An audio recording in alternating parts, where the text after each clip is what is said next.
وآمنوا بما نزل على محمد وهو الحق من ربهم জোরে বলুন আল্লাহু আকবার। কোরআন জানিয়ে দেয় ওয়া আমিনু বিমা নুজিলা আলা মুহাম্মদ, ও দুনিয়ার মানুষ আমি মুহাম্মদ সাল্লাল্লাহু আলাইহি ওয়াসাল্লামের উপরে যা নাজিল করেছি তার উপরে তোমরা ঈমান আনো। সুবহান। মুহাম্মদ সাল্লাল্লাহু উপরে কি নাজিল করেছেন? অন্য আয়াতে আল্লাহ রাব্বুল আলামিন বলেন তাবারাকাল্লাযী নাযালাল ফুরকানা আলা আবদিহি লিয়াকুনা লিল আলামিনা নাযীরা। বরকতময় প্রভু তিনি, যিনি তার বান্দার উপরে ফুরকান নাযিল করেছেন, যেন তিনি এই কোরআন দিয়া মানুষদেরকে আল্লাহর ভয় দেখাতে পারেন। সুবহান। এই যে কোরআন স্বয়ংক্রিয়ভাবে এই জবাবগুলো দিচ্ছে, ভালো লাগে কি লাগে না? এবার কোরআনকে আরো কিছু প্রশ্ন করার দরকার আছে না নাই? কোরআনকে জিজ্ঞেস করো, কোরআন তুমি মুহাম্মদ সাল্লাল্লাহু আলাইহি ওয়াসাল্লামের উপরে নাজিল হয়েছো, তুমি কি আমারে বলতে পারো নাকি তুমি কোন মাসে নাজিল হয়েছো? সুবহান। কোরআন জবাব দিতে পারবে কিনা বলেন? কোরআন আপনাকে জানিয়ে দেয়, শোনো, শাহরু রমাদানাল্লাযী উনজিলা ফীহিল কুরআন হুদাল লিন্নাসি ওয়া বায়িনাতিম মিনাল হুদা ওয়াল ফুরকান। জোরে বলুন আল্লাহু আকবার। এই কোরআন পড়লে সওয়াব আছে না নাই? এই কোরআন ধরলে সওয়াব আছে না নাই? এই কোরআনের তেলাওয়াত শুনলে সওয়াব আছে না নাই? এই কোরআন চুমু খেলে সওয়াব আছে না নাই? এই কোরআন বুকে নিলে সওয়াব আছে না নাই? মাত্র 30 টাকা দামের কাপড় যখন আল্লাহর কোরআনের সাথে লেগে যায়, ওই 30 টাকা দামের কোরআনের গিলাফকে মানুষ তখন চুমা খায়, ঠিক কিনা? কম দামা কাঠ, তুলা গাছের কাঠ দিয়েও যদি একটা রেহাল বানানো হয়, আর একটা বারের জন্য যদি সেই কোরআন ওই রেহালের উপরে রাখে, ওই তুলার কাঠের রেহালটাকে মানুষ চুমা খায়। তার মানে বোঝা গেল, যদি 30 টাকা দামের কাপড়ের দাম বেড়ে যায়, যদি তুলার কাঠের দাম বেড়ে যায়, আমি আশরাফুল মাখলুকাত মানুষ যদি আল্লাহর কোরআনের সাথে লাগি, আমার দামটাও বাড়িয়ে দিবেন যিনি, তিনি কে?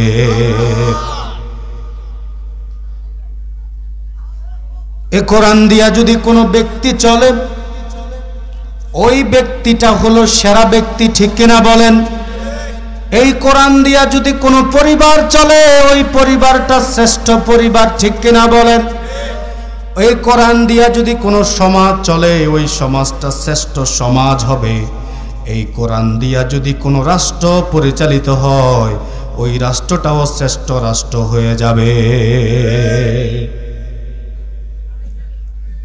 পৃথিবীর মানুষ শান্তি চায় কি চায় না?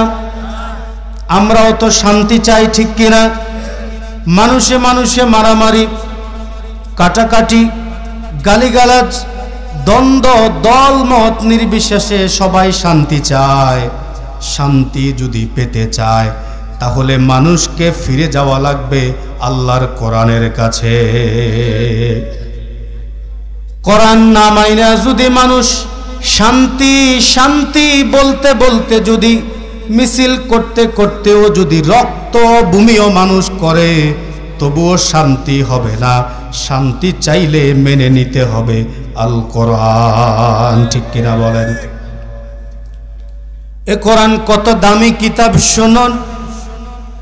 আল্লাহ রাব্বুল আলামিন কোরআনুল কারীমের ভিতরে সূরা হাশরের ভিতরে বলেন, কোরআন কত ওজন জিনিস জানো না?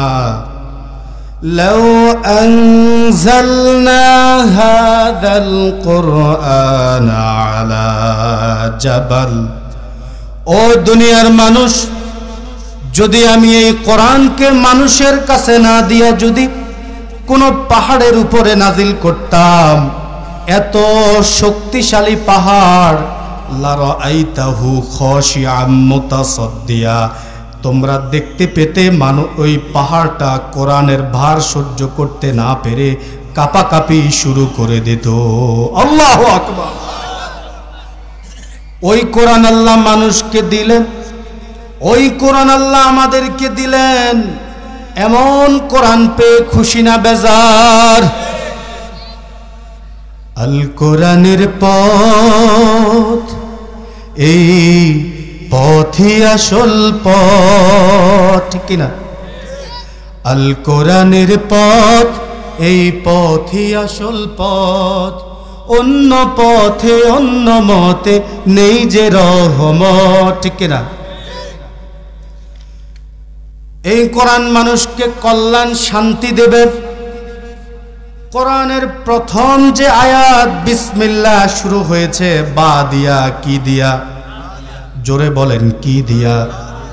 আবার সর্বশেষ আয়াত মিনাল জিন্নাতি ওয়ান নাস, শেষ হয়েছে সিন দিয়া, কি দিয়া? এই প্রথম অক্ষরের প্রথম শব্দ বা আর শেষের শব্দ সিন যদি একসাথ করা হয় তাহলে দাঁড়ায় বাস। কি দাঁড়ায়? তার মানে হলো কোনো মানুষ যদি কোরআনুল কারীম পড়া শুরু করে, কোরআনের প্রথম সূরাটা হলো গরুর নামে, কি নামে? সূরা ফাতিহা হলো কোরআনের ভূমিকা, ঠিক কিনা বলেন? আসল সূরা হলো সূরা বাকারা। বাকারা মানে কি? বাকারা মানে কি? গরু। তার মানে হলো গরুর মতো চরিত্র যদি তোমার হয়, আর তুমি যদি কোরআন থেকে শুরু থেকেই গরুর মতো চরিত্র নিয়ে মানা শুরু করো, সর্বশেষ সূরা হলো নাস। নাস মানে হলো মানুষ। তোমার চরিত্র যদি গরুর মতো হয় আর তুমি যদি এই কোরআনটাকে মেনে নাও, সর্বশেষ তোমাকে মানুষ বানায়া দেবে কে? এই কোরআনের পরিচয় জানার দরকার আছে না নাই? কোরআনুল কারীমের নাম হচ্ছে কোরআনুল কারীম, কোরআনুম মাজিদ, হুদা, ফুরকান, আল কিতাব, আল হিকমা, আল যিকির, আল বায়ান, দ্য মেসেজ। সুবহানাল্লাহ পড়ে। এই কোরআনে সর্বমোট সূরা আছে কতগুলো বলতে পারবেন? 100। জোরে বলেন। তাহলে কোরআনুল কারীমের সর্বমোট সূরা সংখ্যা কত? এটা একটা ক্লাস না? এই কোরআনের মোট আয়াত আছে ৬২৩৬ অথবা ৬৬৬৬, দুইটা মতই আছে। এই কোরআনের সর্বমোট রুকু আছে ৫৫৪টি। এই কোরআনের সিজদার আয়াত আছে 14টি। কতটি? এই সূরাগুলো দুই প্রকার। হিজরতের আগে যেগুলো নাজিল হয়েছে, তাফসীরের ভাষায় এই সূরাগুলোকে বলা হয় মাক্কিয়া, আর হিজরতের পরে যে সূরাগুলো নাজিল হয়েছে এগুলোকে বলা হয়। তার মানে এত কিছু শোনার পরে আমরা বুঝতে পারলাম এই কোরআন আমাদেরকে দুনিয়া আখিরাতে শান্তি দিতে পারবে কিনা বলেন? 80%, 90%, 99%, কত পার্সেন্ট? জোরে বলেন। আনায় বললে কত আনা? 14 আনা, 15 আনা, 16 আনা। রাজি আছেন? তাহলে এখন আমাদের মেন্টালিটি হচ্ছে কোরআন থেকে আমরা ফায়দা পাবো 100%। এই মানসিক প্রশান্তি বিশ্বাস আমাদের আছে না নাই? এখন এই কোরআন আসলেই আমাদেরকে শান্তি দিতে পারবে কিনা, কোরআনকে এটা যাচাই বাছাই করে নেওয়ার দরকার আছে না নাই? আসুন আমরা কোরআন এমন এক কিতাব, যেই কিতাবকে যে কোনো প্রশ্ন যদি আপনি করেন, এই কোরআনটা স্বয়ংক্রিয়ভাবে আপনার সেই প্রশ্নের জবাব দিয়ে দেয়। আপনি কোরআনকে জিজ্ঞেস করুন, ও কোরআন, রাসূলুল্লাহর উপরে তোমাকে নাজিল করা হয়েছে দুনিয়ার মানুষকে জান্নাতের পথ দেখাবার জন্য। আমরাও তোমাকে মেনে নিলাম, কিন্তু আমি তো মানুষ, আমি লাভে লোয়ার বোঝা বইতে রাজি, কিন্তু লস হয় এমন কাজে কারো একটা পুটলিও আমি হাতে নেই না। ঠিক কিনা বলেন? কোরআনকে জিজ্ঞেস করুন, ও কোরআন, তোমাকে কে দুনিয়াতে পাঠিয়েছেন? কোরআন জবাব দিতে পারবে কিনা বলেন? আপনাদের চিন্তা কি কোরআন জবাব দিতে পারবে কিনা বলেন? কোরআন আপনাকে জানিয়ে দেয় আমাকে কে পাঠিয়েছে। শোনো, তানজিলাম মিম্মান খালাকাল আরদা ওয়াস সামাওয়াতিল উলা। জোরে বলেন আল্লাহু আকবার। কোরআন আপনাকে জানিয়ে দেয়, শুনো, কে আমাকে জমিনে পাঠিয়েছেন? তিনি আর কেউ নয়, ওই বিশাল আকাশ যিনি খুঁটি ছাড়া রেখেছেন, আর এই বিশাল যে রব্বুল আলামিন জমিন তৈরি করেছেন, ওই রব্বুল আলামিন আমাকে জমিনে পাঠিয়েছেন। এবার কোরআনকে আরো কিছু প্রশ্ন করার দরকার আছে না নাই? জোরে বলেন, প্রশ্ন করব কিনা? কোরআনকে জিজ্ঞেস করি, ও কোরআন, তোমার বাড়ি কোথায়? এই দুনিয়াতে আসার আগে তুমি কোথায় ছিলে? কোরআন জবাব দিতে পারবে কিনা বলেন? কোরআন জানিয়ে দেয়, শোনো, বাল হুয়া কুরআনুম মাজিদুন ফি লাউহিম মাহফুজ। জোরে বলুন আল্লাহু আকবার। কোরআন আপনাকে জানিয়ে দেয়, শোনো শোনো, আমি কোথায় ছিলাম? বরঞ্চ সুরক্ষিত ফলকের ভিতরে আমি লিপিবদ্ধ ছিলাম, অর্থাৎ আল্লাহ রব্বুল আলামিন আমাকে লৌহে মাহফুজে রেখেছেন। সুবহান। এবার কোরআনকে প্রশ্ন করুন, ও কোরআন, বুঝতে পারলাম আল্লাহ রব্বুল আলামিন তোমাকে পাঠিয়েছে, আবার তোমাকে লৌহে মাহফুজ থেকে পাঠিয়েছে। তুমি আমাকে বলো দেখি, কার উপরে কোরআন নাজিল হয়েছে? কার উপরে নাজিল হয়েছে? মুহাম্মাদুর রাসূলুল্লাহ। কোরআন কি জবাব দেয় শুনুন, ওয়া আমানু বিমা নুজিলা আলা মুহাম্মাদিন ওয়া হুয়াল হাক্কু মির রাব্বিহিম। জোরে বলুন আল্লাহু আকবার। কোরআন জানিয়ে দেয়, ওয়া আমিনু বিমা নুজিলা আলা মুহাম্মাদ। ও দুনিয়ার মানুষ, আমি মুহাম্মদ সাল্লাল্লাহু আলাইহি ওয়াসাল্লামের উপরে যা নাজিল করেছি তার উপরে তোমরা ঈমান আনো। সুবহান। মুহাম্মদ সাল্লাল্লাহু উপরে কি নাজিল করেছেন? অন্য আয়াতে আল্লাহ রাব্বুল আলামিন বলেন, তাবারাকাল্লাযী নাযালাল ফুরকানা আলা আবদিহি লিয়াকুনা লিল আলামিনা নাযীরা। বরকতময় প্রভু তিনি, যিনি তার বান্দার উপরে ফুরকান নাযিল করেছেন, যেন তিনি এই কোরআন দিয়া মানুষদেরকে আল্লাহর ভয় দেখাতে পারেন। সুবহান। এই যে কোরআন স্বয়ংক্রিয়ভাবে এই জবাবগুলো দিচ্ছে, ভালো লাগে কি লাগে না? এবার কোরআনকে আরো কিছু প্রশ্ন করার দরকার আছে না নাই? কোরআনকে জিজ্ঞেস করুন, কোরআন, তুমি মুহাম্মদ সাল্লাল্লাহু আলাইহি ওয়াসাল্লামের উপরে নাজিল হয়েছো, তুমি কি আমারে বলতে পারো নাকি তুমি কোন মাসে নাজিল হয়েছো? সুবহান। কোরআন জবাব দিতে পারবে কিনা বলেন? কোরআন আপনাকে জানিয়ে দেয়, শোনো, শাহরু রমাদানাল্লাযী উনজিলা ফীহিল কুরআন হুদাল লিন্নাসি ওয়া বায়িনাতিম মিনাল হুদা ওয়াল ফুরকান। জোরে বলুন আল্লাহু আকবার। কোরআন আপনাকে জানিয়ে দেয়, শুনো, আমি কোন মাসে নাজিল হয়েছি। শাহরু রমাদানাল্লাযী উনজিলা ফীহিল কুরআন। নিশ্চয় আল্লাহ রাব্বুল আলামিন রমজান মাসে কোরআনকে নাজিল করেছে। এবার কোরআনকে জিজ্ঞেস করুন, ও কোরআন, বুঝতে পারলাম তুমি রমাদান মাসে নাজিল হয়েছ, তুমি কি আমার একটু বলতে পারো নাকি তুমি কি রাতের বেলায় নাজিল হয়েছ নাকি দিনের বেলায় নাজিল হয়েছ? কোরআন জবাব দিতে পারবে কিনা বলেন।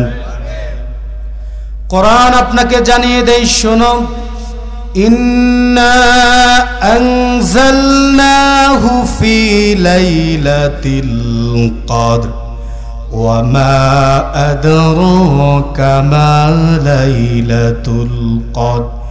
শোনো শোনো, আমি শুধু রমাদানে নাজিল হয়েছি তা নয়, বরঞ্চ আমি কদরের রজনীতে নাজিল হয়েছি, আর ওই একটা রজনী 1000 মাসের চাইতে উত্তম। আল্লাহু আকবার। তাহলে যে কোরআন যা জিজ্ঞেস করি তাই জবাব দেয়, বলেন তো ওই কোরআন আমার জীবনের সমস্যার সমাধান দিতে পারবে কিনা বলেন। আসুন কোরআনকে আরো কিছু প্রশ্ন করি। এবার কোরআনুল কারীমকে জিজ্ঞেস করুন, ও কোরআন, তুমি কোন ভাষায় নাজিল হয়েছ? কি প্রশ্ন করব এখন? কোরআন জবাব দিতে পারবে কিনা বলেন। কোরআনুল কারীম জানিয়ে দেয়, শোনো, ইন্না আনজালনাহু কুরআনান আরাবিয়্যাল লাআল্লাকুম তাকিলুন। কোরআন জানিয়ে দেয়, শোনো, আমি আরবি ভাষায় নাজিল হয়েছি যেন মানুষগুলো সহজে কোরআন থেকে ফায়দা নিতে পারে। এই যে কোরআন প্রতিটা কথার জবাব দিচ্ছে, এগুলোকে আমি বানিয়ে বলছি না, কোরআন বলছে। আমার ডানে বামে ওলামায়ে কেরাম হাফেজ সাহেবরা আছে না নাই? আমি যদি নিজের থেকে বানাই একটা কথাও বলি আর তারা যদি এর প্রতিবাদ না করে, কিয়ামতে আমি নিজে বাদী হইয়া তাদের নামে মামলা করব। কিন্তু যদি আমি কোরআন থেকে বলি আর ওই কথা যদি আমার কানে আসে, অবশ্যই সে কথা মেনে নেয়ার দরকার আছে না নাই? যেই কোরআন দিয়া রাসূল আবু বকরকে দাওয়াত দিয়েছিলেন, ওই একই কোরআন দিয়ে আবার আবু জাহেলকেও দাওয়াত দিয়েছিলেন, ঠিক কিনা? নাকি দুইজনের দুই কোরআন দিয়ে দাওয়াত দিয়েছে? কিন্তু ওই কোরআন শোনার পরে আবু বকরের ঈমানটা গেছে বেড়ে, আবার ওই একই কোরআন শোনার পরে আবু জাহেলের মনে শয়তানি বাড়ছে না কমছে? তার মানে হলো, আপনি যদি আবু বকরের মন নিয়ে বসেন, আপনার ঈমানটা বাড়িয়ে দিবেন। চিৎকার বলেন তো তিনি কে? আর যদি আবু জাহেলের মতো মন নিয়ে বসেন, আপনার যুক্তি বলে তার কি বেড়ে যাবে?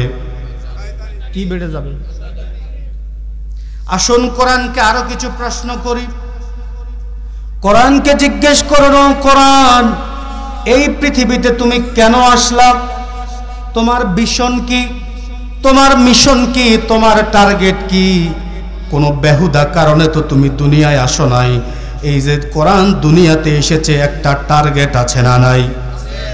কোরআন আপনাকে জানিয়ে দেয়, শোনো, কিতাবুন আনজালনাহু ইলাইকা লিতুখরিজান মিনাজ-যুলুমাতি ইলান-নূর।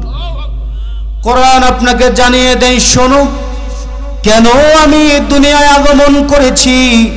দুনিয়ার পথ হারা মানুষগুলোকে পথ দেখাবার জন্য, আর অন্ধকার থেকে বের করে করে মানুষগুলোকে কোরআনুল কারীম আলোর দিকে নিয়ে যায়। সুবহান। কোরআন অন্ধকার থেকে মানুষদেরকে কোথায় নিয়ে যায়? জোরে বলেন।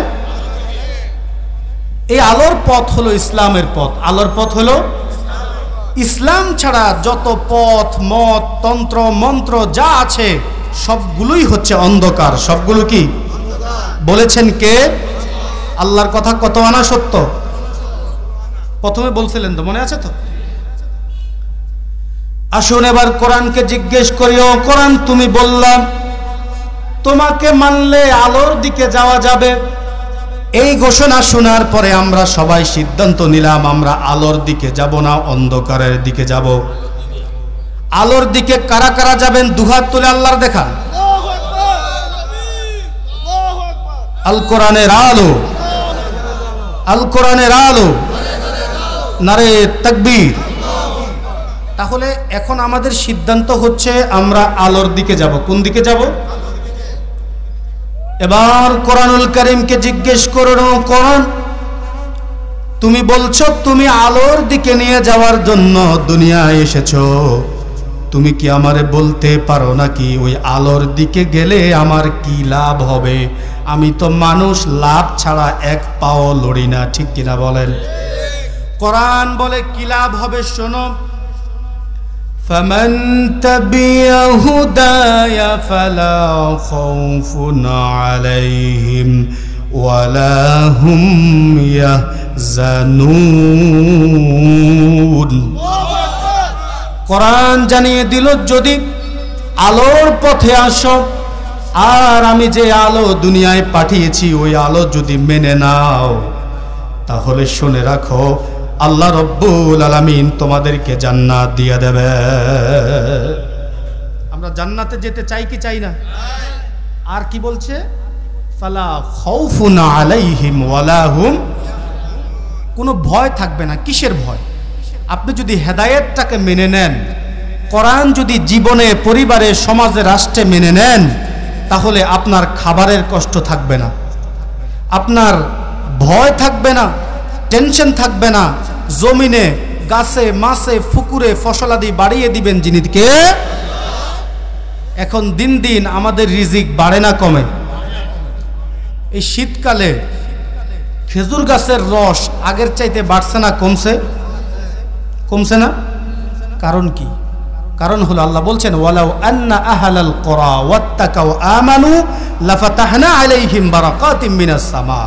যদি জনপদের লোকেরা আমাকে রব হিসাবে মেনে নেয় আর আমাকে ভয় করার নীতি অবলম্বন করে, লাফাতাহনা আলাইহিম বারাকাতিম মিনাস সামা, তাহলে আসমান থেকে সমস্ত রহমতের দরজাগুলো খুলে দেবেন কে? এই যে রমাদান মাস, ওই মাসে অন্য মাসের চাইতে মানুষ আল্লাহর হুকুম একটু বেশি মানে না কম মানে? কি বলে? রমজানে বেশি মানে না? যে নামাজ পড়তো না সেও তো কি করে? যে রোজা রাখতো না সেও রোজা না রাখলেও টুপি মাথার দিকে ঘুরে। বলে যে রোজার সওয়াব থেকে বঞ্চিত হইল, ইফতারের সওয়াব থেকে কি হওয়া যাবে না? রোজাদার যদি খায় এক বাটি, ও খায়, এরকম আছে না নাই? এখন এই কোরআন থেকে দেখেন একটা মাস মানুষ আল্লাহর অল্প কিছু আমল মানার কারণে ওই মাসে শান্তি, রহমত, বরকত কম না বেশি? ওই বান্দারা যদি 12টা মাস এভাবে মেনে নিত, 12 মাসেই রহমত যিনি দিতেন তিনি কে? আসুন কোরআনকে আরো কিছু প্রশ্ন করার দরকার আছে না নাই? কোরআনকে জিজ্ঞেস করুন, ও কোরআন তোমার এত গুণ, তোমার এত কোয়ালিটি, তোমার ভিতরে এত গুণ, যেটা জিজ্ঞেস করি তুমি সেটার জবাবে কি করতে পারো? তুমি কি আমারে বলতে পারো নাকি তোমাকে নিয়ে কোনো সন্দেহ করা যায় কিনা? তোমাকে নিয়ে কোনো সন্দেহ আমার মনের ভিতরে আসতে পারে কিনা? কোরআন আপনাকে জানিয়ে দেয়, শোনো, তানজিলুল কিতাবি লা রাইবা ফীহি মির রাব্বিল আলামিন। আল্লাহ রাব্বুল আলামিন জানিয়ে দিলেন এই কিতাব নাজিল করেছেন তিনি, বিশ্ব জাহানের মালিক যিনি, সে রব্বুল আলামিন বলছেন এই কোরআনের ভিতরে বিন্দু মাত্র সন্দেহ নাই। আবার সূরা বাকারার শুরুতে আল্লাহ বলছেন, এটা আয়াতটা সবাই পড়েন, সবাই পড়বেন, যালিকাল কিতাবু লা রাইবা ফীহি হুদাল লিল মুত্তাকিন। আল্লাহ রাব্বুল আলামিন জানিয়ে দিলেন, ও মানুষেরা, এটা ওই কিতাব যার ভিতরে সন্দেহ তো দূরের কথা, সংশয়ের সুযোগ পর্যন্ত নাই। এই কোরআন, পৃথিবীতে বহু মানুষ বই লেখে কি লেখে না? যখন বই লেখে প্রত্যেক লেখক তার বইয়ের ভূমিকার মধ্যে এসে লেখে, আমি এই বই লিখেছি, আমার গবেষণায় কোনো ভুল হতে পারে, ঠিক কিনা? মানুষ কি ভুলের ঊর্ধ্বে?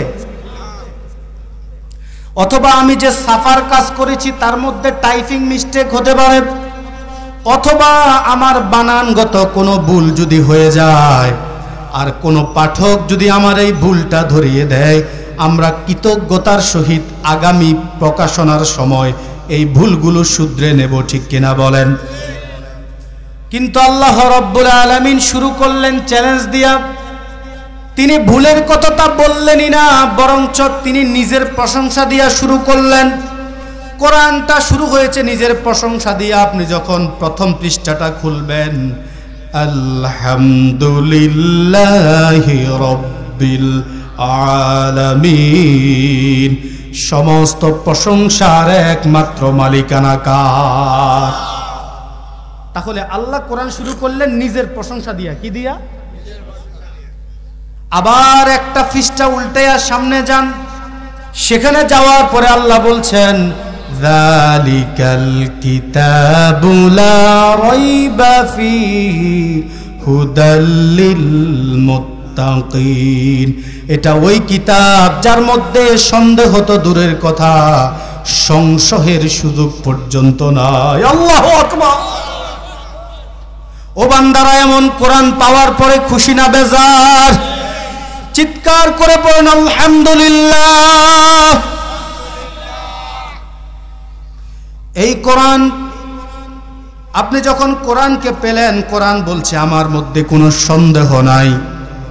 এবার কোরআনকে আরো কিছু প্রশ্ন করব কি করব না? কোরআনকে জিজ্ঞেস করুন, ও কোরআন, তুমি কি একটা বই আকারে দুনিয়ায় একসাথে নাজিল হয়েছ, নাকি মাঝে মাঝে প্রয়োজন অনুযায়ী নাজিল হয়েছ? কোরআন জবাব দিতে পারবে কিনা বলেন?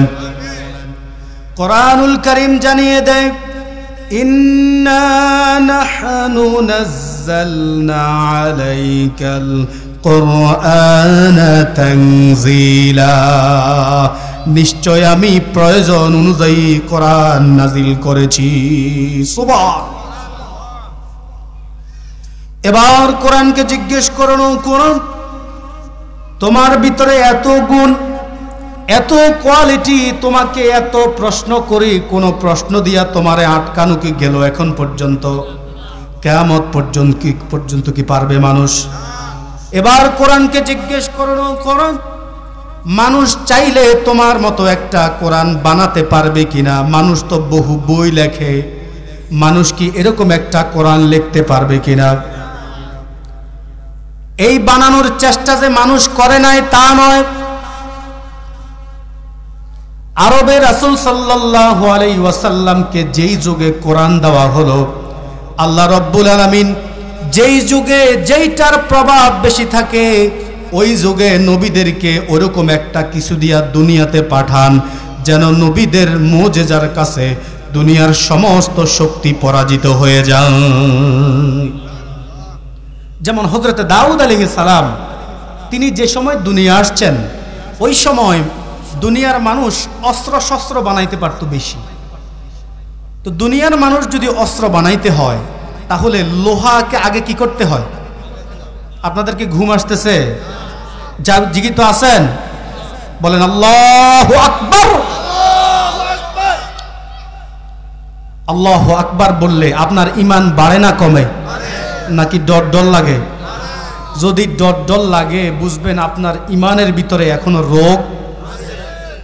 মানুষ জন্মের পরে প্রথম যে শব্দটা হয় সেটা হলো আল্লাহু আকবার, ঠিক না? আজানের প্রথম শব্দ কি?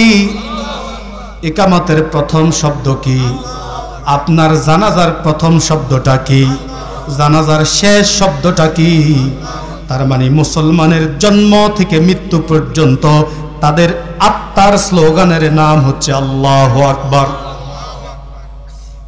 তো রাসূল সাল্লাল্লাহু আলাইহি ওয়াসাল্লাম, হযরত দাউদকে আল্লাহ রাব্বুল আলামিন এমন ক্ষমতা দিয়েছিলেন, আগুনের প্রয়োজন হতো না। তিনি হাত দিয়ে যদি কোনো লোহা ধরতেন, আল্লাহ রাব্বুল আলামিন ওই লোহাগুলো নরম করে দিতেন, আর তিনি নিজের ইচ্ছা মতো আকৃতি দিয়া অস্ত্র বানাতে পারতেন। হযরত দাউদ কি এখন দুনিয়াতে আছে? দুনিয়ার কোন বুজুর্গ, ফিসাব, ছোট হুজুর, বড় হুজুর, আকাশে উড়ে বাতাসে উড়ে, এরকম ফির আছে না? ওরে যদি বলেন যে আপনি এসে এখন লোহাটা ধরেন, নরম হবে? বরং কয়েক মিনিট ধরে রাখলে লোহা উল্টা গরম হয়ে যায়, ঠিক না?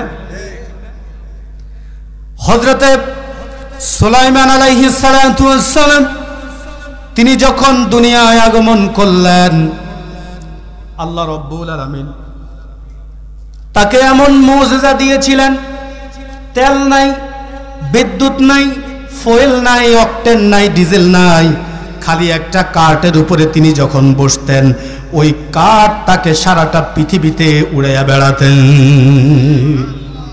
এখন আমি বড় হুজুর, ছোট হুজুর, আজকের মাহফিলের প্রধান বক্তা, যত বড় পীরই হোক, তক্তার উপরে কিয়ামত পর্যন্ত বসলে উঠবে নাকি?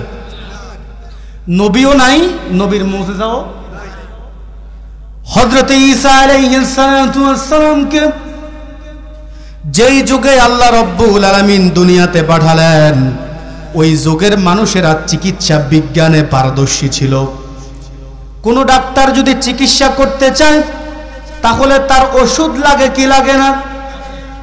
সব ডাক্তাররা চিকিৎসা করে ওষুধ দিয়া, কিন্তু আল্লাহ রাব্বুল আলামিন তার নবী ঈসাকে এমন ক্ষমতা দিলেন, জন্ম অন্ধ মানুষের চোখের উপরে হাত বুলালে আল্লাহ রাব্বুল আলামিন তাকে তার দৃষ্টি ফেরত দিয়া দিতেন। সারা পৃথিবীর সকল ডাক্তাররা একসাথে হলে কি পারবে? হযরত ঈসাকে আল্লাহ রাব্বুল আলামিন এমন কোয়ালিটি দিয়েছিলেন, তিনি যখন কুষ্ঠ রোগীর গায়ের উপরে হাত বুলাতেন, শ্যাতলা ব্যক্তির গায়ে হাত বুলাতেন, সাথে সাথেই তাকে সুস্থ করে দিতেন কে? নবীও নাই, এই মুজিজাও। আর হযরতে মূসা পড়েন আলাইহিস সালাতু, তিনাকে আল্লাহ যে মুজিজা দিলেন ওটা হলো একটা লাঠি। ওটা কি? মূসা নবীদের মধ্যে একটু অন্যরকম ছিলেন। মূসা যেই জামানায় ছিলেন ওই জামায় একজন বড় কাফের ছিল, তার কি নাম? যারা জবাব দিলেন না তাদের কি আত্মীয় হয়? মূসার সময় যে বড় কাফের ছিল তার নাম কি? আল্লাহ জানেন ফেরাউন এত গাত্তেরা, তাকে মানুষ করার জন্য ওয়াজে হবে না, কি লাগবে? এজন্য মুজিজা কি দিবেন? লাঠি। তাহলে পৃথিবীর ফেরাউন যত বড়ই হোক সর্বশেষ ধরা খায় লাঠির কাছে, ঠিক কিনা বলে? আসুন কোরআনকে আরো কিছু প্রশ্ন করি। ও কোরআন, মানুষ চাইলে তোমার মতো একটা কিতাব বানাতে পারবে কিনা? কোরআন বলে শুনো, শুধু তোমরা না, ওই আরবের বড় বড় কবিরাও কিন্তু চেষ্টা করেছিল। রাসূল যেই জামানায় দুনিয়া এসেছিলেন ওই জামানার মানুষগুলো সাহিত্যে পারদর্শী ছিল। আল্লাহ রাব্বুল আলামিন এমন এক সাহিত্য পাঠালেন যেই সাহিত্যের কাছে দুনিয়ার সমস্ত সাহিত্যগুলো শুধু স্যালেন্ডার করে নাই, পায়ের উপরে পড়তে বাধ্য হয়েছে। কি ছন্দ! ওয়াশ-শামসি ওয়াদুহাহা ওয়াল কমারি ইযা তালাহা ওয়ান নাহারি ইযা জাল্লাহা। ছন্দের মিল আছে না নাই? আর রহমান আল্লামাল কোরআন খলাকাল ইনসান। শুনতে ভালো লাগে কি লাগে না? কোনো ব্যক্তি যদি শুধু কেবল দিনে সুন্নত নফল বাদ শুধু কেবল যদি ফরজ নামাজগুলো আদায় করে, তাও তাকে দৈনিক অন্তত 17 বার সূরা ফাতিহা শোনা লাগে, ঠিক না? এই যে এতবার শুনে একটা বারের জন্য কি বিরক্ত হয়েছে? বরং নতুন কারীর কণ্ঠে শুনলে আরো ভালো লাগে, ঠিক কিনা? তো রাসূলুল্লাহ সাল্লাল্লাহু আলাইহি ওয়াসাল্লামের ওই সময় তারা যখন কোরআন বানানোর চেষ্টা করল, আল্লাহ রাব্বুল আলামিন কোরআন বলছে শোনো, ওয়া ইন কুনতুম ফি রাইবিম মিম্মা নাযালনা আলা আবদিনা ফাআতু বিসূরাতিম মিন মিসলিহি وادعوا شهداءكم من دون الله إن كنتم صادقين। জোরে বলুন আল্লাহু আকবার। আল্লাহ রাব্বুল আলামিন চ্যালেঞ্জ করে দিলেন, ও দো কাফেরেরা, আমি আমার বান্দার উপরে যে কোরআন নাজিল করেছি তোমরা যদি মনে করো এটা সে নিজে বানায়া বলছে, তাহলে তোমরা এই কোরআনের মতো একটা কোরআন বানায়া নিয়ে আসো। পারবে নাকি বলেন? এই চ্যালেঞ্জ ওই দিন থেকে আজ পর্যন্ত এই চ্যালেঞ্জ আছে না নাই? কেউ কি পেরেছে? কিয়ামত পর্যন্ত কি কেউ পারবে? একজন সাহাবী বুদ্ধি করে সূরা কাউসারের প্রথম 2টা আয়াত কাবার গিলাফের মধ্যে লাগিয়ে দিলেন। সকলে পড়েন, ইন্না আতাইনাকাল কাউসার ফাসাল্লি লিরাব্বিকা ওয়ানহার। এই 2টা আয়াত কাবার গিলাফের সাথে লাগায়া বললেন, ও কাফেরেরা, যদি পারো পুরা সূরার দরকার নাই, এই ছোট্ট আয়াতটা পারলে তোমরা বানায়া নিয়ে আসো। সুবহান। সকল কবিরা অস্থির হয়ে গেল, বানানোর চেষ্টা করছে কিন্তু কেউ পারল না। সবাই মিলে গেল, কবিদের যে একজন নেতা আছে তার নাম হলো লাবীদ। কি নাম? জোরে বলেন। এই লাবীদের কাছে গিয়া বলল, ভাই আমরা সবাই তো পরাজিত হয়ে গেলাম মুহাম্মদের চ্যালেঞ্জের কাছে, আপনি আমাদের জন্য কিছু একটা। তিনি এবার চেষ্টা করতে থাকলেন। চেষ্টা করতে করতে তিনি তো কোরআনের আয়াত বানাতে পারলেনই না, বরঞ্চ তিনি একটা ছন্দ বানায়া দিলেন। ইন্না আতাইনাকাল কাউসার ফাসাল্লি লিরাব্বিকা ওয়ানহার লাইসা হাযা কালামুল বাশার। সে বলছে, এটা তো মানুষের বানানো কোনো কিতাব হতে পারে না, এটা স্বয়ংকার কথা, আল্লাহর কথার মতো কথা বানানো মানুষের পক্ষে সম্ভব নয়। আমার সময় তো আর বেশি নাই, আসুন আর অল্প কয়েক মিনিট কথা বলবো। কোরআনকে এবার আরেকটা প্রশ্ন করি। কোরআন মানুষ, আল্লাহ রাব্বুল আলামিন তাওরাত পাঠিয়েছেন, জাবুর পাঠিয়েছেন, ইনজিল পাঠিয়েছেন, ঠিক না? কিন্তু তাদের উম্মতেরা তাদের যে দিক দিয়ে সুবিধা ওই দিক দিয়ে রাখছে, যে দিক দিয়ে অসুবিধা ওই দিক দিয়ে কি করে ফেলছে? বাদ দিয়া দিচ্ছে, পরিবর্তন করছে।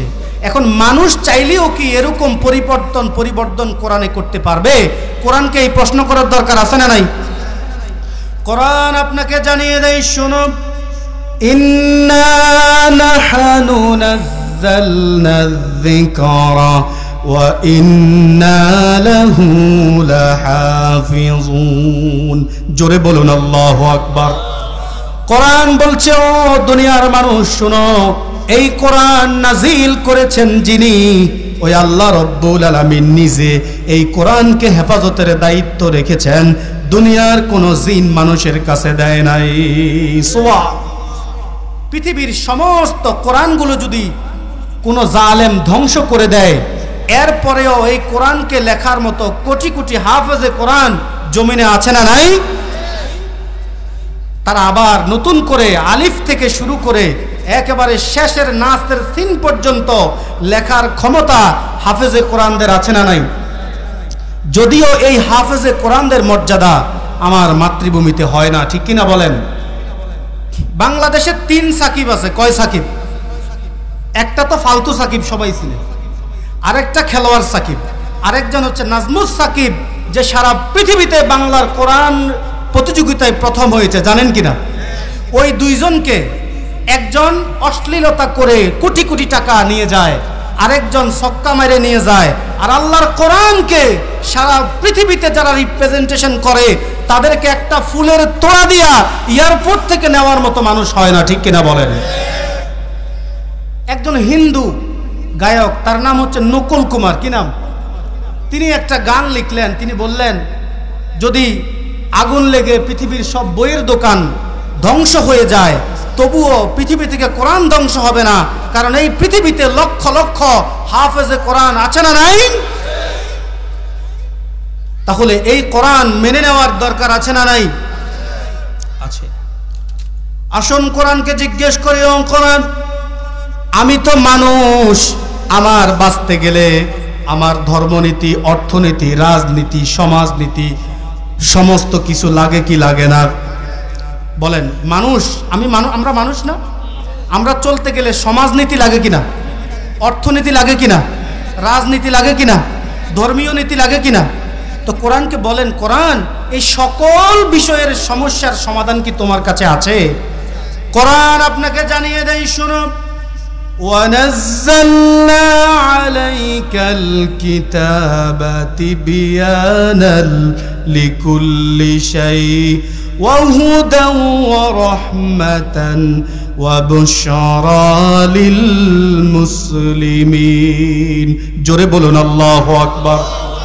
কোরআন বলছে ও মানুষ, শুধু দর্শন বিজ্ঞান দুনিয়ার ব্যক্তি জীবন পারিবারিক জীবন সামাজিক জীবন নয়, বরঞ্চ তোমার জীবনের প্রতিটা বিষয়ের সমস্যাগুলো আল্লাহ রাব্বুল আলামিন এখানে খুলে খুলে বর্ণনা করেছেন। এবার কোরআনকে জিজ্ঞেস করুন, কোরআন তোমার এই কোরআন যে আমি মেনে নেব, আমি যদি সমাজ চালাই কোরআন দিয়া চালাবো। অনেকে তো মনে করে শুধু মসজিদে কোরআন থাকবে। কোথায় থাকবে? হুজুরে নামাজ পড়াবে, মাদ্রাসায় ছাত্ররা পড়বে, নাকি দুনিয়ার সব জায়গায় কোরআনের দরকার আছে না নাই? বলেন দরকার আছে না নাই? কোরআন বলছে শোনো, দুনিয়ার সব জায়গায় রাষ্ট্র থেকে শুরু করে রান্নাঘর পর্যন্ত কোরআন আছে না নাই? এই রাষ্ট্রের নামে আল্লাহ একটা সূরা নাজিল করেছেন, সুবহানাল্লাহ পড়ে। ওই সূরাটার নাম হলো সূরা মুলক। সূরার নাম কি? জোরে বলেন। মুলক শব্দের অর্থ হলো রাজত্ব। মুলক শব্দের অর্থ কি? দেশ। এটা কি আমি বানাইছি? এই হুজুরি বানাইছে? কে বানাইছে? মন খারাপ হলে কার উপরে হবে? শুধু তো দেশ হলে হয় না, দেশের জনগণ লাগে কিনা বলেন? ওই জনগণের নামে একটা সূরা আল্লাহ নাজিল করলেন। ওই সূরাটার নাম হলো সূরা নাস। নাস মানে পিপল, জনগণ। আল্লাহু আকবার। শুধু জনগণ হলেই তো হয় না, দেশের একটা রাজধানী লাগে কি লাগে না? ওই রাজধানীর নামে আল্লাহ একটা সূরা নাজিল করলেন। সেই সূরাটার নাম হলো সূরা বালাদ। সুবহানাল্লাহ পড়েন। এই হাবেশ সাহেবরা কোরআনে আছে না নাই? শুধুমাত্র রাজধানী তো হলেই তো হয় না, রাষ্ট্র পরিচালনার জন্য একটা সংবিধান লাগে কি লাগে না? ওই সংবিধানের নামে আল্লাহ রাব্বুল আলামিন একটা সূরা নাজিল করলেন। সেই সূরার নাম হলো সূরা ফুরকান। আল্লাহু আকবার। শুধুমাত্র দেশ জনগণ সংবিধান হলেও তো হয় না, দেশ পরিচালনা করার জন্য মন্ত্রী পরিষদ লাগে কি লাগে না? এই মন্ত্রী পরিষদের নামে একটা সূরা নাজিল করলেন কে? ওই সূরাটার নাম হলো সূরাতুশ শূরা। শূরা মানে হলো মন্ত্রী পরিষদ। সুবহানাল্লাহ। শুধুমাত্র মন্ত্রী পরিষদ হলেও তো হয় না, এই মন্ত্রীদের একজন প্রধানমন্ত্রী আছে না নাই? ওই প্রধানমন্ত্রী নেতার নামে আল্লাহ একটা সূরা নাজিল করলেন। ওই সূরাটার নাম হলো সূরাতু ইয়াসিন। সুবহানাল্লাহ। ইয়াসিন মানে হলো হে নেতা। ইয়াসিন মানে কি? এই নামগুলো যিনি সেট করলেন তিনি কে? আবার বড় প্রাণী হাতির নামে সূরা আছে না নাই? আবার ছোট্ট প্রাণী পিঁপড়ার নামে সূরা আছে, মাকড়সার নামে সূরা আছে। ইমানদারের নামে যিনি সূরা দিলেন, মুনাফিকের নামে তিনি সূরা দিলেন। আবার কাফেরদের নামে সূরা আছে না নাই? ইউসুফ আলাইহিস সালাম নাম শুনছেন? একজন মহিলার চক্রান্তে তিনি কারাগারে ছিলেন। ওই মহিলার নাম কি? জুলাইখা। কি নাম? এই জেলখানায় 12 বছর থাকার পরে তিনি যখন বের হলেন, আল্লাহ রাব্বুল আলামিন তাকে মিশরের অর্থমন্ত্রীর দায়িত্ব দিলেন। সুবহানাল্লাহ। আবার হযরত দাউদ আলাইহিস সালাম, সুলাইমান আলাইহিস সালাম বাবার পক্ষ থেকে রাজত্ব পেয়েছিলেন। তিনি সারা পৃথিবীর রাজা ছিলেন। আল্লাহু আকবার। হযরত ওমর ফারুকের জামানায় অর্ধ পৃথিবীর খলিফা তিনি ছিলেন। তিনারা জনগণের খাদেম ছিলেন। কি ছিলেন? রাতের বেলা হেঁটে হেঁটে দেখতেন কার চুলায় আগুন জ্বলে না, কে খাবারের কষ্টে আছে, কে পড়ার কষ্টে আছে। ঠিক কিনা বলেন? আসুন কোরআনকে জিজ্ঞেস করি, কোরআন যুগে যুগে তোমার সাথে কোরআন বিরোধী যারা যারা এই কোরআনের আইনের কথা শুনলে যাদের মাথা গরম হয়, এরকম কিছু মানুষ আছে না নাই? তোমার সাথে তারা কেমন ব্যবহার করে কোরআন জবাব দিতে পারবে কিনা? কোরআন আপনাকে জানিয়ে দেয়, শুনো। وقال الذين كفروا لا تسمعوا لهذا القرآن والغوا فيه لعلكم تغلبون। কোরআন বলে যারা কোরআন বিরোধী যারা মাকড়সা, যারা চামচিকা, যারা পিপিলিকা, কোরআনের আইনের কথা শুনলে যাদের ভয় লাগে, তারা যোগে যোগে যেখানে কোরআনের মাহফিল হয় সেখানে গিয়া তারা হট্টগোল তৈরি করে। এখনো কোরআনের মাহফিলে বাধা দেয় এরকম কুলাঙ্গার আছে না নাই? এরা আজকে তৈরি হয় নাই, এরা আবু জাহেল, উতবা, সাইবা, মুগিরার উত্তরসূরি, ঠিক কিনা বলেন?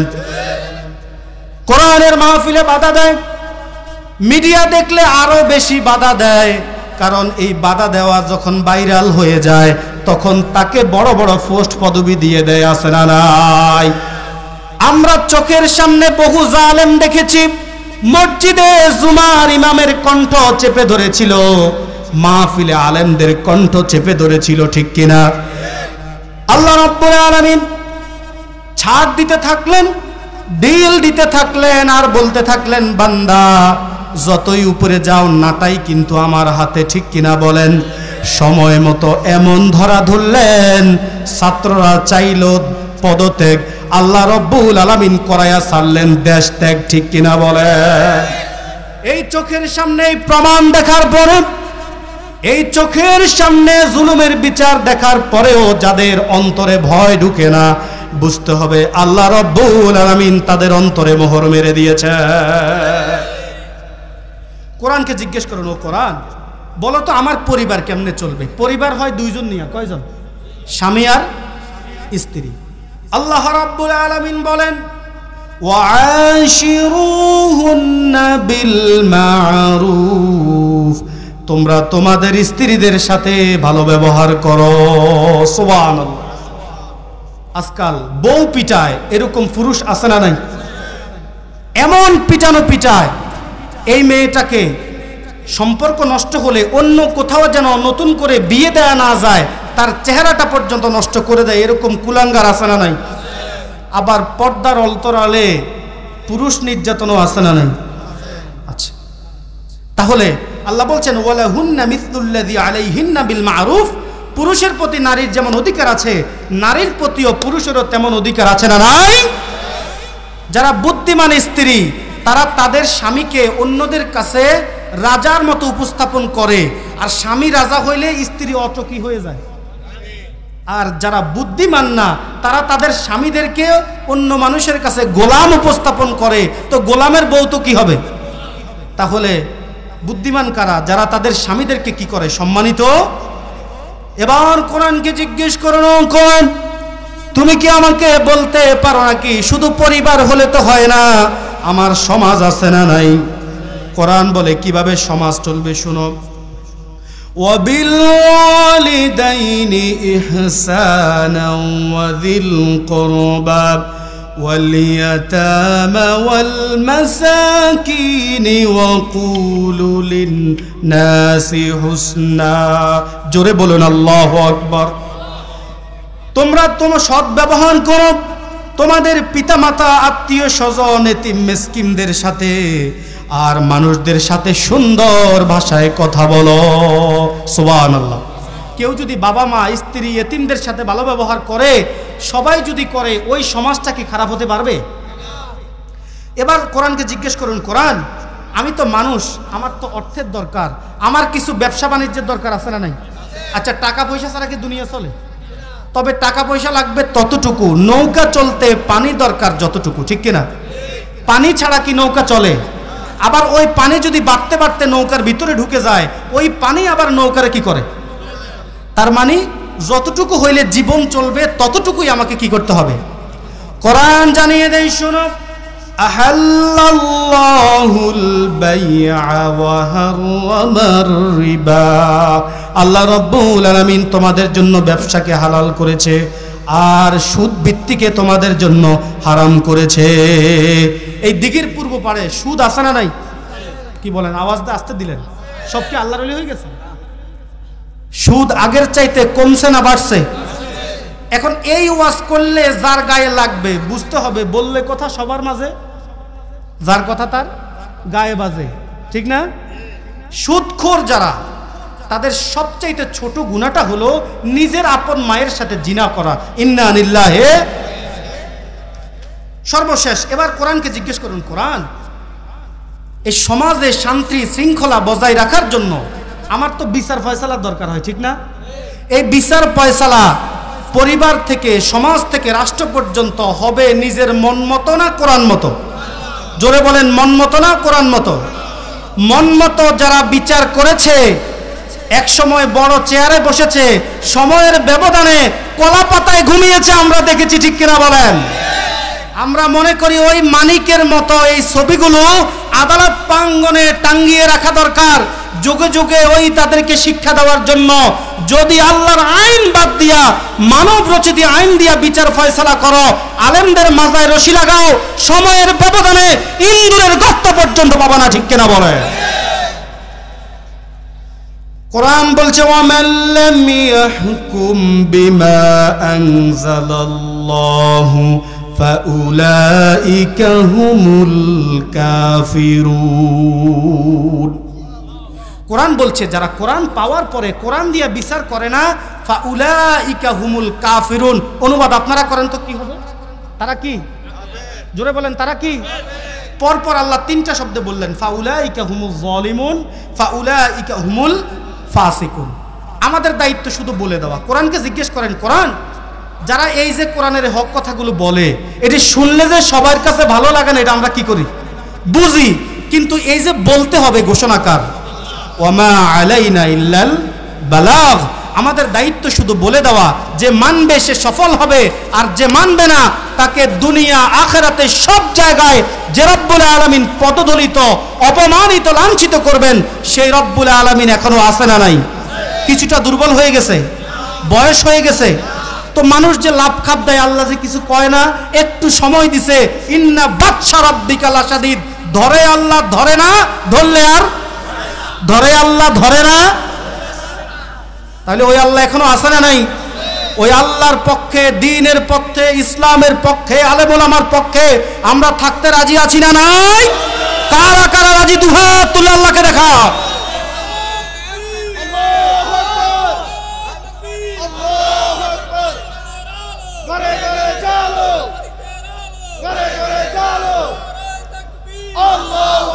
আলহামদুলিল্লাহ, আমি আপনাদের এলাকার সন্তান, আমার কণ্ঠটা অসুস্থ, স্বাভাবিকভাবে আমি যেভাবে কথা বলি ওইভাবে কথা বলতে পারি নাই। আপনাদের শুনতে কেমন লেগেছে আমি জানি না, তবে কে বলেছে এটা জরুরি নয়, কি বলেছে ওটা হলো কি জরুরি। যদি কোরআন থেকে কথা বলি, যদি সত্য কথা বলি, আমাকে আগে, তারপরে আপনাদেরকে আল্লাহ মানার তৌফিক দান করুক, পড়ে না আমিন। যদি কোনো ভুল কথা বলে ফেলি, আল্লাহ যেন আপনাদের জেহান থেকে মুছে দেয়, পড়ে না আমিন। ওমা আলাইনা ইল্লাল বালাগ, আল্লাহুম্মা নাওয়ির কুলুবানা লিনুরিল কোরআন, ওমা আলাইনা ইল্লাল বালাগ। আসসালামু আলাইকুম ওয়া রাহমাতুল্লাহি ওয়া বারাকাতুহু।